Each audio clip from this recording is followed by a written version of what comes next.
Welcome to Impractical. This is Tuna, This is Coyote.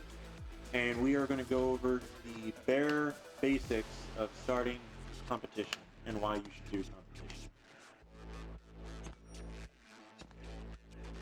So the first thing that you need is a pistol, a holster, 3 magazines, basic stuff, obviously, eye pro, ear pro, ammo, that sort of thing. Pretty basic. Pretty basic, nothing too fancy, nothing too special. A rifle if you're doing 2-gun. Yeah. If you're doing 3-gun, you use shotgun. yeah, but 3-gun outside of shotgun, but very minimum USPSA. And action steel is pistol. That's a very Great good way. starter. It's a good way just to start in as a new person. that. Yep. We could talk about where to find competitions. I can say the way I found competition was actually through Coyote. He did it, I think, 1 or 2, and then he got me hooked onto it. He's like, hey, you should come with me, and it's great.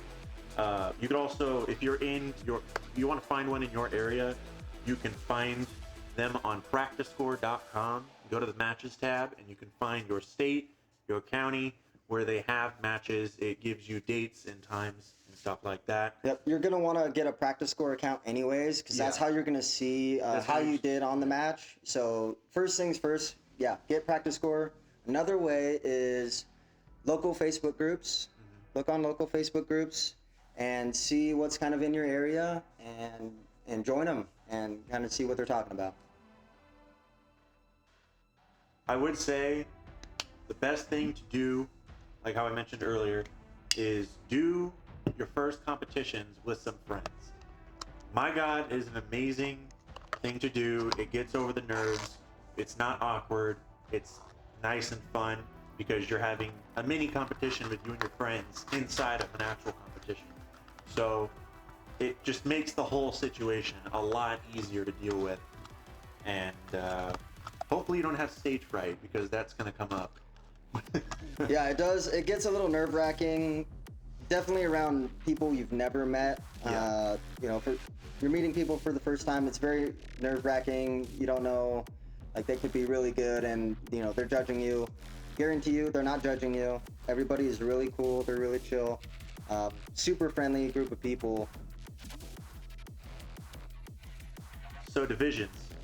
We're going to talk about divisions. When you go to sign up for a competition, you're going to have a bunch of divisions. There's going to be at least 6 to 8. It's confusing. You're like, what the fuck is this? So pretty much the only 3, I'd say 2. Yeah, the two main ones are going to be your open division and limited division. Limited division is a really good just starting out division because there's no optics or anything, no compensators. It's just a bare bones gun out of the box. If you bought a Glock out of the Glock box, you put it in a holster and you run it, that's limited. Yep. Cover open a little bit. Open is pretty much anything goes, as long as it's not ridiculous, like having a 40-round mag in your gun. You're good to go. Don't be excessive. Don't be that one guy that has a foregrip on a Glock. But yeah, essentially anything goes, no rules, within reason, and have fun. Everything else is a later time. You really don't need to worry about it. It doesn't really affect your score. It just kind of gives you a sub score within the competition, so it doesn't really matter all that much.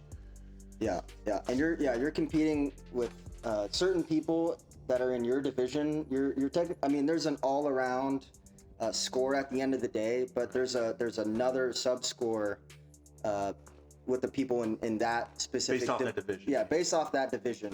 So you might get 15th place, but overall, but in your division you might get second, third place or something. So look into both. Okay.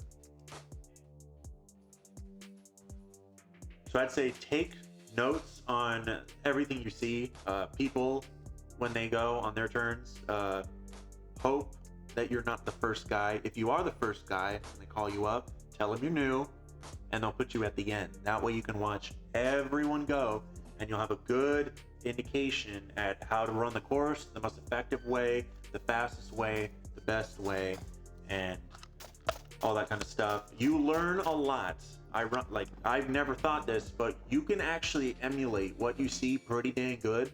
If you watch someone do it like 7-8 times, you can be like, oh wow, okay, that's how they're doing it, and you can do a pretty decent job if you've never done it before. So definitely take notes and remember the little micro details, because it can really help you and shave those seconds. Yeah, and then also not just taking notes on other people, but do some self critique. See what you're doing. If you have a stage and you notice that your draw out of your holster is just not very smooth, and you're hanging up on your holster, or like your t-shirt or sweatshirt's kind of flopping, getting in the way, do some self-critique things that you can write down on a piece of paper, and when you get home you can kind of have a list of things that you need to work on and practice in your own time. So this experience comes from about 2 years and about 15 competitions under our belt. We are average shooters. We don't really go beyond middle of the pack. Sometimes we get high mids, but it's our scores aren't the best, but it is a lot of fucking fun. We're still learning. You're always going to be learning, and every time you go, you're making yourself better. It's like, why not go? If you stay at home, you're not going to get better. It gives you an excuse, and we're going to go actually into that next. The next thing is, what have we learned so far from shooting in competition for about 2 years? And for me, it was a big influential part of my life, actually. I learned, I came from just having my guns in a safe and taking them out to shoot in the desert and shooting at trash, not really working on my fundamentals. And from doing competition, I ended up realizing how important fundamentals are, and I learned how to pretty much give my guns a job. So if I'm going to go to a competition, I prepare my guns, I clean them, I take care of them, I give them a mission, a job to do, and that's pretty self-explanatory. I've also learned how to manage my ammunition better, actually, because before I would just take a random amount of ammo to the range and just blow it. Versus comps, you learn how much ammo you really need to do a comp. A 5-stage comp is about 4 or 5 hours.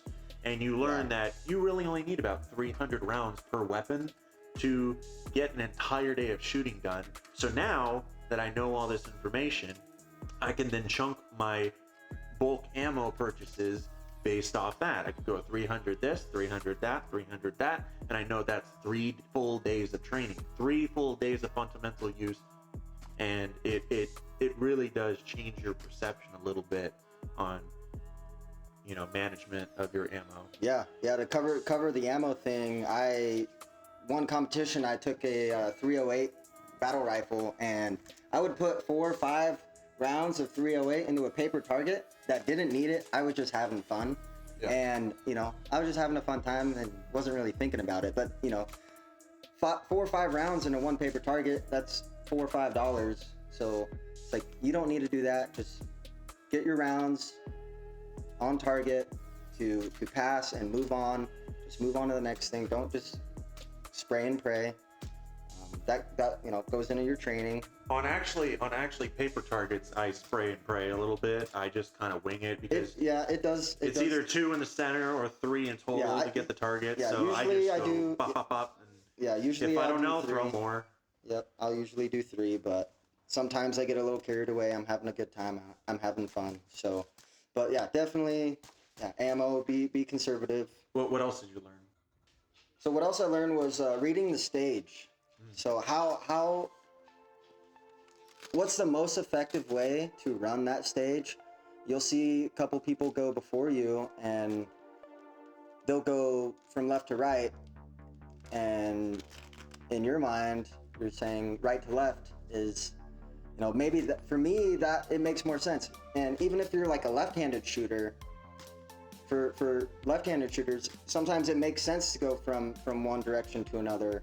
And so just read the stage, kind of see how everything's laid out and your best plan of attack, the better you can find that plan of attack, the better you're gonna do. Usually you want to follow the laziest person, because the laziest person will find the quickest route, the most convenient route. Sometimes you're like, oh wow, I didn't think of that, because that guy's like, fuck that, I ain't running. Yeah. So, you know, he might actually think of a way quicker route than all the other fast, you know, high operator guys. They, you know. Yeah. And then also order of targets that you can shoot. Sometimes there'll be a stage and it says, you know, fire on targets as seen. And some people, they're going to start off with what they, you know, the target that they think is the easiest targets, and do the hard stuff at the end, instead of maybe taking that hard target in the beginning to conserve that ammo, so you know the rest of the stuff is easy. So you get a stress-free thing. Yeah, you got a stress-free ending. The rest of the targets, you got plenty of ammo. And yeah, it gets very stressful when you shoot all the easy stuff and you get to the hard thing, and vice versa. But it's like, oh, now I'm out of ammo, and now it's penalty because there's targets that need to be shot and you weren't able to shoot them. Speaking on to stress, one thing I found out pretty quickly is that the timer, even though it is just a beep, or on video, it doesn't look that stressful. But when that beep goes off, you go lizard brain. You forget every single thing that you were gonna do, and it's just gone. And then you kind of panic a little bit. You're like, shit, which target? Oh God, what's the order? And you freak out. And you kind of just have to do that. That's the whole point. It's a brain game. This whole competition is a brain game with a gun in your hand. So you really need to get used to that artificial stress of people watching you. And it is stressful. And so that is kind of the rush, that adrenaline rush to competition. That's why people like it so much. The guys that are pretty quick are pretty immune to that. Pretty, you know, obviously they're hauling ass and they're doing it. But you have anything to add on artificial stress? No, I don't think so. Okay. Just I would say for artificial stress, just people watching you. Yeah. Being your first time, people standing behind you, you know, you're thinking they're judging you. They're not judging you. Yeah, it feels like they're judging you. They want to help you. Like you're doing bad, and yeah, but everybody is super supportive. And we just got done with the competition, and we had this one kid in our squad, and obviously it was like so apparent that he has never done a comp before, or at least did very little. And even though he sucked, realistically, we felt bad. We wanted to help him. Like, we even offered, like, hey, after this comp, if you want to do some training with us, like, we can help you. And so that's one of those things, is like, we just want to see people do good and have fun. We all want to have fun. If someone's sucking, we want to help them not suck, because it, you know, it slows everyone down and all that stuff. So we just want to help. We want to help you get it going. Yeah, and sometimes even the good guys, you know, they just have bad days. Maybe they have a lot of malfunctions, or, you know, you never know. But yeah, everybody has bad days, and you just kind of push through it. And it's good to have your buddies, you know, behind you and giving that support. So that pretty much summarizes starting in competition. If you liked what we have said or anything like that, give us a subscribe and a like, hopefully. And we're a pretty small channel. We want to get things going. We don't have a lot of traction right now, but we really appreciate it. And we'll talk to you guys later.